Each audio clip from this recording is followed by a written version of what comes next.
I hate it when people doing tutorials sit there and talk for 5 minutes before actually doing anything. So I'm gonna install everything, and then after that, I'm gonna explain what I did. First thing you need to do, go ahead and install VirtualBox. Click download right here. I have Windows, so I'll click Windows. If you have Mac, select Mac. I already have it downloaded, so I'm not gonna do that again. Next thing I'm gonna do, look up Windows 2022 Server ISO. You're going to go ahead and click the first link from Microsoft right here, 64-bit edition. Select that and let that download. Then select Windows 10 Enterprise ISO. Click this first link from Microsoft. Once again, select the 64-bit edition for your language, and you're going to let all three of those download. We'll get back once that's done. So these are the three files that you should have downloaded. Go ahead and open up VirtualBox. What we're going to do is, oh, it's not supposed to be there. I added that before, but yours should look like this. What you're going to do is select new. We're going to name this domain server. Select Microsoft Windows, and we'll go ahead and do Windows 2022. Press next. Leave this at 4096. It depends how much RAM you have on your computer. I have 16 gigs, so I'm fine with dedicating 4 gigs to this. Make this 2 processors, that should be fine. We'll go ahead, you can put as much space as you want. I'll just do 30 gigabytes. That should be more than enough. We're gonna go ahead and click finish. Once we double click on this, you're gonna see it's not actually going to work.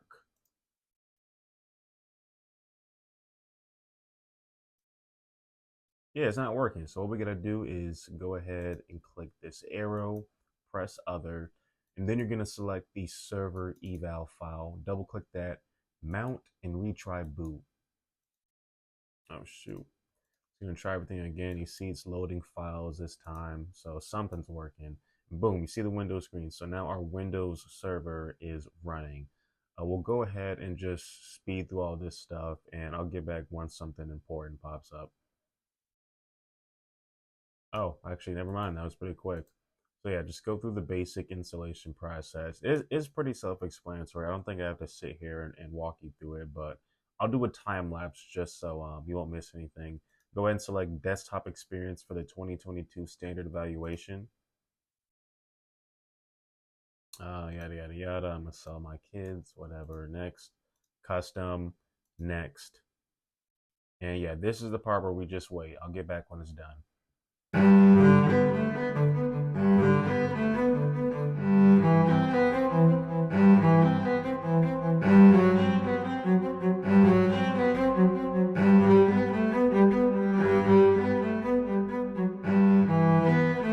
All right, and once it restarted, you should be at this screen to where you can make a password.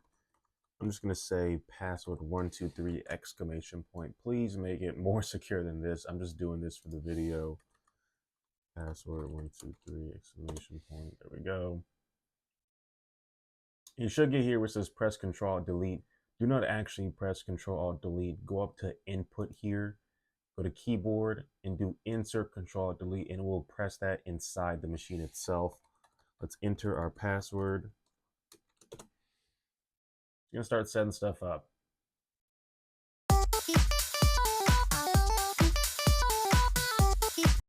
All right, now that we're in, a bunch of stuff is gonna start popping up. Yeah, this server manager is gonna pop up. I'm gonna go ahead and just let that run. Actually, no, we're not. We're gonna press the Windows key and R, and this little box should pop up.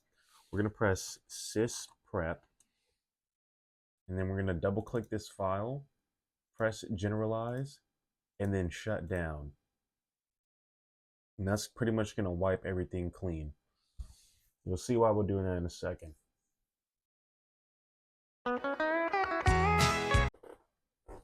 And now it is clearly shut down. What we're going to do here is first go to settings. I should have did this earlier, but that's fine. Change this NAT to bridged adapter. And we're going to go ahead and change this to allow all. Press OK. And then what we're going to do is make a clone of this. So I'll just call it domain server copy. That's fine. Next, full clone, finish. That's just going to make a copy of what we just did right here. We can go ahead and open this back up. Oh, never mind. It just crashed, I think. Probably because I should have waited for that to get done copying. So go ahead and do that again. All right, now we're at this page again. We'll just go ahead, yeah, accept. Gonna enter the same password as before. Password 123 exclamation point. Press finish. Gonna get back in here once again.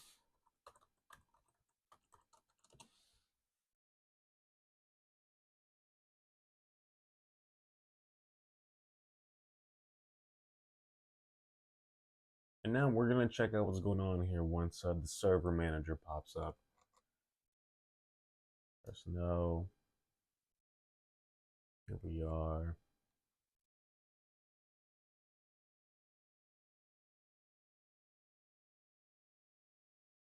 All right, and here we are. First, we're going to do, we're going to click this little network icon at the bottom. Go to network and internet settings. Go to change adapter options.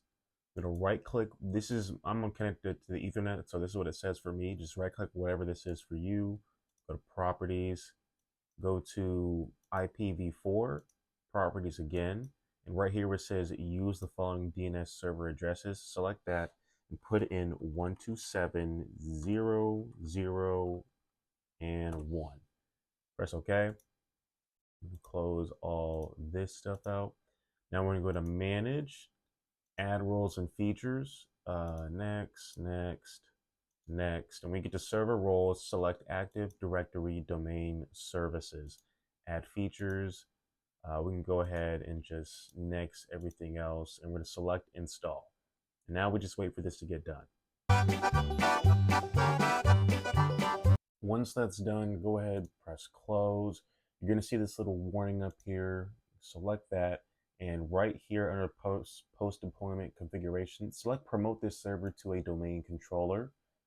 Add a new forest and just name this whatever you want. I'm just going to say I Ain't Cheat on Women 24/7. Oh, forgot you have to add .com at the end of whatever you decide to name it. So I could just go ahead and do alvinthechipmunk.com as well. Go ahead and just name it whatever. Then go ahead and yep, we need to set a password for this and keep it the same thing. You should not in a real life scenario, but just because this is for a video, password 123 exclamation point. There we go. Next. I'm gonna let this wait, and then I'm gonna press next again. I don't think we're really doing much else here besides clicking next and then install.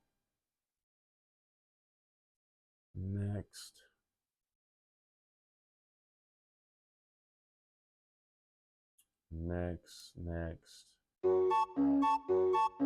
All right, prerequisites. I'm not reading that. Install.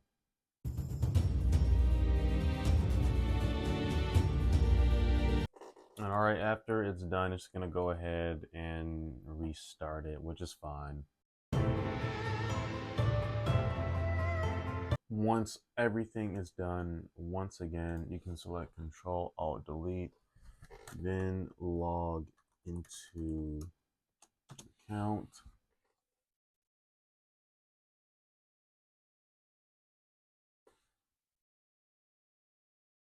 And that is it. Everything should be all good here.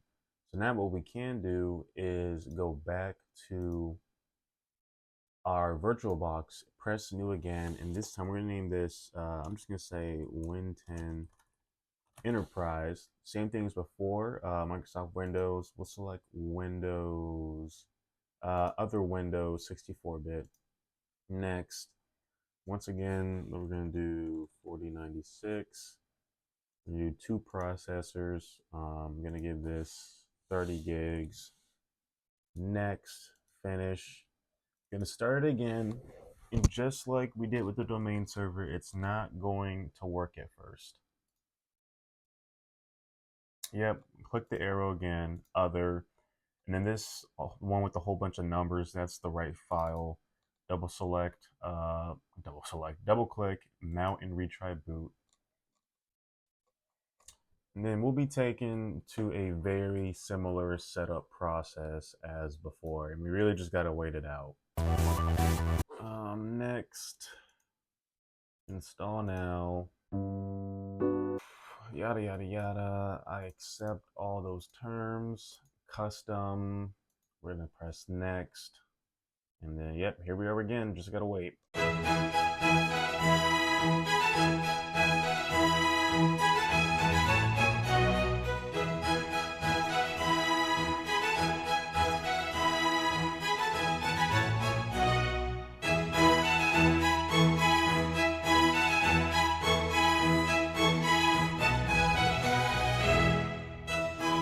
All right, now we're back. We're gonna go ahead and just go through all this basic stuff. I really shouldn't even have to walk you through that. It's pretty self-explanatory. It just takes so long. Down to road, take me home to the place. All right, well, the other microphone was trash, so I just had to get rid of that. So the setup part for Windows 10. Yeah, you don't do this. Just go ahead and select domain join instead. Who's gonna use this PC? Me. We'll go ahead and do password 123 exclamation point, and do that again. That did not match.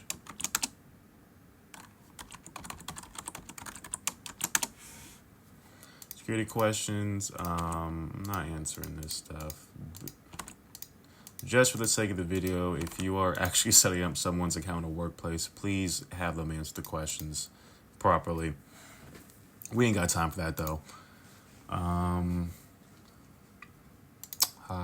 Oh man, hold on, it's not even done. We gotta. Yep, it's gotta sit here and get more stuff done. So I'll just get back when it's ready.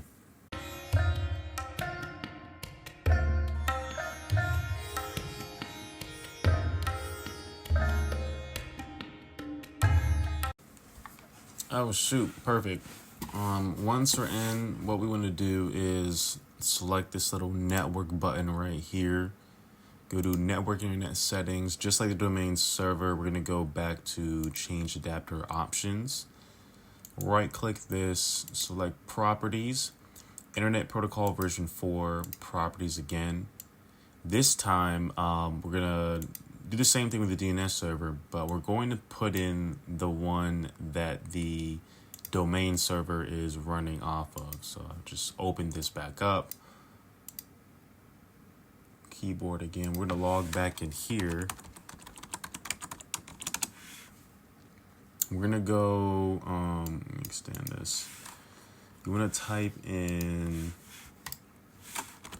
CMD, go to the command prompt. You want to type in ipconfig. Press enter. And take note of this IPv4 address right here. That's what we're going to use to connect this machine to this one. Okay, so in preferred DNS server, we're going to select 192.168.8647 because it matches this one. Yours is going to be different, but it matches with this one right here. Select OK. Now we can close all this stuff out. If you don't do that, this is not going to work at all. But since we have done that, we can go to System. We can go to Advanced System Settings. We can go to Computer Name. We can press Change under to rename this computer or change this domain. And now we select Domain. And I forgot the name of our day. I think it was alvinthechipmunk.com. We'll press OK. And now you'll see we're prompted that we need to enter the name and password of an account with permission to join the domain. Well, our administrator account right here has permission to join it, so we use that. Administrator. And our password is password 123 exclamation point. Is that right? Yeah, there we go. We're going to select OK. And now this computer is a part of the domain.